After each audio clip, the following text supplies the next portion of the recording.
Diogenes believed that most of society was fake. He did not mean people were lying every second of the day. He meant something deeper and more insulting. He believed most human beings spend their lives chasing things that were planted in them by other people. They call it ambition, success, or maturity. A lot of it is just social conditioning dressed up as purpose. People want money because society says money proves value. They want status because society says status means importance. They want luxury because society says luxury means success. They want approval because society says approval means worth. Diogenes looked at all of that and thought it was absurd. He believed human beings had buried their freedom under layers of performance, vanity, and fake respectability. He was born around 412 BC in Sinope, a Greek city on the Black Sea, and later moved to Athens, where he became one of the most shocking philosophers in history. He belonged to a school called Cynicism, which attacked wealth, convention, and social hypocrisy at the root. Today, the word cynic means someone bitter or distrustful. The ancient cynics were different. They believed most people suffered because they had become slaves to unnecessary desires. They wanted human beings to live more simply, more honestly, and more freely. Diogenes took that idea to an extreme. He owned almost nothing. He rejected luxury. He mocked the powerful. Ancient stories say he slept in a large jar, ate whatever he could find, and walked through Athens in broad daylight, holding a lamp, saying he was searching for an honest man. That was the point. He wanted to show that the real madness was not his behavior. The real madness was the way everyone else lived. Most people thought Diogenes was strange because he refused to follow society. Diogenes thought society was strange because it spent its life chasing things that did not matter. That is the first lesson. Society teaches people to desire their own chains. A man may think he is free because nobody is physically forcing him to buy expensive things or chase prestige. Diogenes would ask a harder question. If nobody is forcing you, why are you still obeying? Why do you care so much about looking successful? Why do you fear being laughed at? Why do you feel ashamed of simplicity? The deeper problem was not just that society controls people from the outside. It was that people learn to love the very things that control them. A man becomes a slave to wealth and calls it ambition. A young person becomes a slave to trends and calls it individuality. Diogenes believed freedom begins when a person no longer needs society's approval. That is what made him dangerous. He did not try to overthrow society. He refused to take it seriously. He treated kings, rich men, and respectable citizens as if they were trapped in a ridiculous game. The most famous story about him involves Alexander the Great. Alexander was one of the most powerful men alive.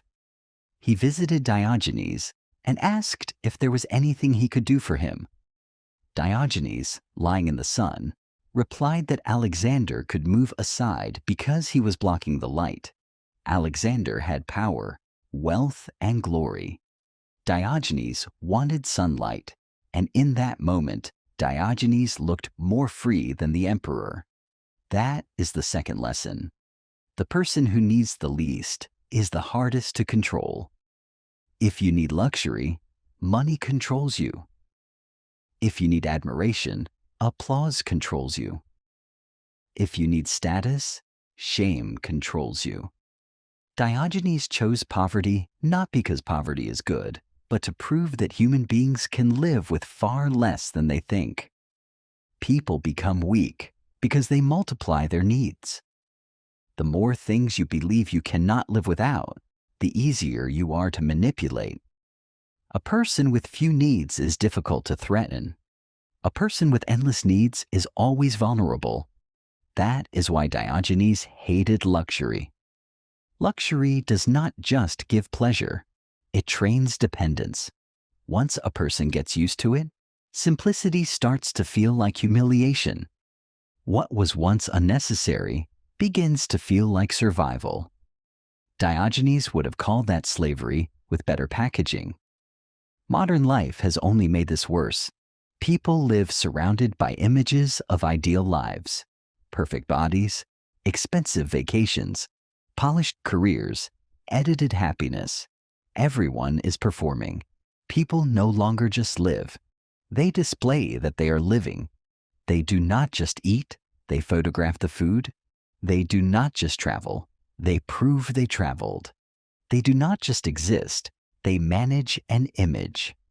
Diogenes would have seen modern life as one giant theater of insecurity, where everyone pretends to be free while constantly checking whether the audience approves. That leads to the third lesson. Most of what people call identity is performance. We like to believe we are original, that our tastes and goals are fully our own. Diogenes would ask how much was chosen freely and how much was absorbed from the crowd. Do you want what you want because it is good, or because it makes you look good? He believed most people are actors who have forgotten they are acting. They play the successful professional, the fashionable person, the respectable citizen, and then call it life. He wanted something more honest. Philosophy should not just be spoken. It should be lived. He turned his own life into a protest. His poverty, his shamelessness, and his insults were all part of the argument. He wanted to expose how many of our deepest fears are artificial. That brings us to the fourth lesson. Shame is one of society's strongest weapons. Society does not need to imprison everyone. It only needs to make people afraid of embarrassment. Once people fear shame, they police themselves. Diogenes practiced shamelessness to break that power. People are often more ashamed of looking poor than being dishonest, more ashamed of the wrong clothes than weak character. He thought a society like that had its values upside down. It cared more about appearance than truth, more about reputation than freedom. His answer was simple and brutal. Society is a lie when it teaches people to confuse approval with worth, luxury with happiness, and status with freedom. To Diogenes, the free person is not the one who has the most. It is the one who can live with the least and still remain himself. In a world obsessed with image, he teaches honesty. In a world obsessed with status, he teaches indifference. A society built on performance will always tell us to improve the mask. Diogenes tells us to remove it. But removing the mask is not a single act. It is a daily war. The mask grows back. Every morning, society hands it to you again, freshly painted, and asks you to wear it just one more time. One more purchase to feel adequate. One more post to feel seen. One more compromise to stay respectable. Diogenes knew this. That is why he did not retire from his rebellion. He lived it until the end, in the open, where everyone could watch. So the question he leaves us with is not comfortable, and it was never meant to be. It follows you into every room. When you buy something, ask whether you want it or want to be seen owning it. When you chase a goal, ask whether it is yours or borrowed from a crowd you never chose. When you feel shame, ask who taught you to feel it and whether they deserve that power over you. Most people will never ask.